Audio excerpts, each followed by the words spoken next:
तो कहा जाता है ना कि जब हाथी लड़ते हैं तो चोट घास को पहुंचती है। तो यही कहावत उन छोटे देशों पर सटीक बैठती है जो दो बड़ी महाशक्तियों के बीच पिसते हैं।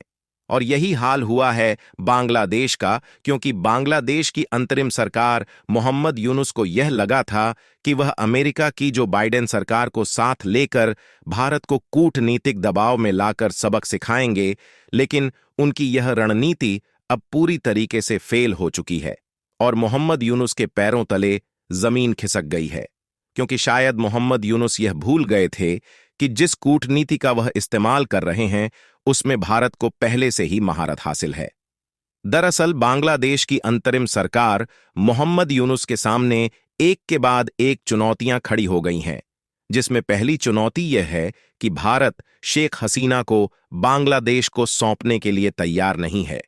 क्योंकि जब बांग्लादेश की तरफ से शेख हसीना को वापस बांग्लादेश को सौंपने के लिए भारत को धमकी दी गई, तो भारत ने साल 2013 में हुए प्रत्यर्पण संधि को याद दिलाते हुए यह साफ कर दिया कि भारत का शेख हसीना को बांग्लादेश भेजने का कोई इरादा नहीं है। और इसके साथ ही हाल ही में अमेरिका में हुई सियासी परिवर्तन से बांग्लादेश की नींद उड़ चुकी है, क्योंकि अभी तक अमेरिका में जो बाइडेन की सरकार थी और वह बांग्लादेश का समर्थन कर रहे थे, लेकिन अब डोनाल्ड ट्रंप की सरकार बनने से बांग्लादेश को समर्थन नहीं मिलने वाला है और उनके खिलाफ डोनाल्ड ट्रंप कोई कदम भी उठा सकते हैं। इसीलिए उनकी नींद उड़ चुकी है,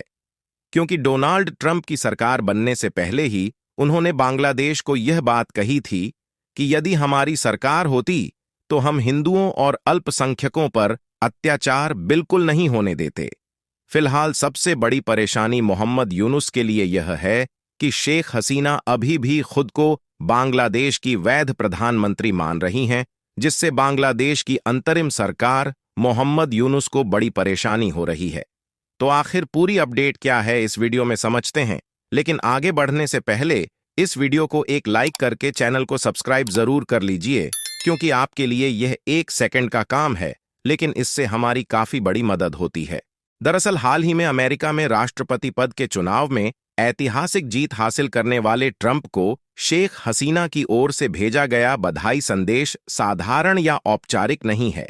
शेख हसीना ने अपने बधाई संदेश में ट्रंप की नेतृत्व क्षमता और अमेरिकी जनता की ओर से उन पर जताए गए भरोसे की दिल खोलकर सराहना की है और उन्होंने यह उम्मीद भी जताई है कि ट्रंप के नए कार्यकाल के दौरान अमेरिका और बांग्लादेश के द्विपक्षीय संबंधों में और मजबूती आएगी।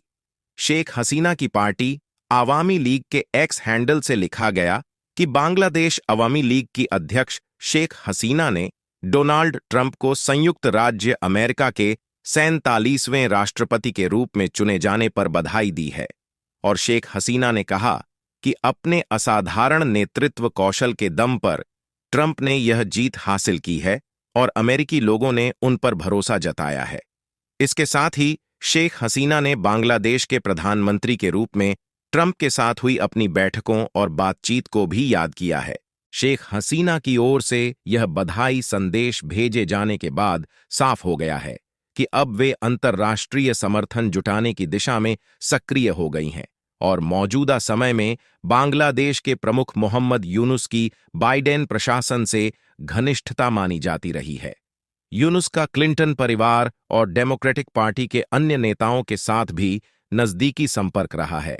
दूसरी ओर नए राष्ट्रपति के रूप में अमेरिका की सत्ता पर आसीन होने जा रहे डोनाल्ड ट्रंप मोहम्मद यूनुस को तनिक भी पसंद नहीं करते। ऐसे में शेख हसीना की ओर से भेजे गए बधाई संदेश को बांग्लादेश की सियासत में वापसी की दिशा में एक रणनीतिक पहल के रूप में देखा जा रहा है और माना जा रहा है कि शेख हसीना को ट्रंप प्रशासन की ओर से समर्थन हासिल हो सकता है और शायद यह भी हो सकता है कि शेख हसीना को दोबारा से बांग्लादेश का प्रधानमंत्री नियुक्त किया जाए। बाकी आपका इसके बारे में क्या सोचना है और शेख हसीना को दोबारा से बांग्लादेश का प्रधानमंत्री बनाना चाहिए या नहीं? अपनी राय कमेंट में जरूर बताएं और इस वीडियो को एक लाइक करके अपने मित्रों तक शेयर जरूर करें ताकि उन्हें भी जानकारी मिल सके। इसी तरह और भी नॉलेजेबल वीडियो देखने के लिए चैनल को सब्सक्राइब करके बेल आइकन को ऑल पर जरूर सेलेक्ट करें। जय श्री राम।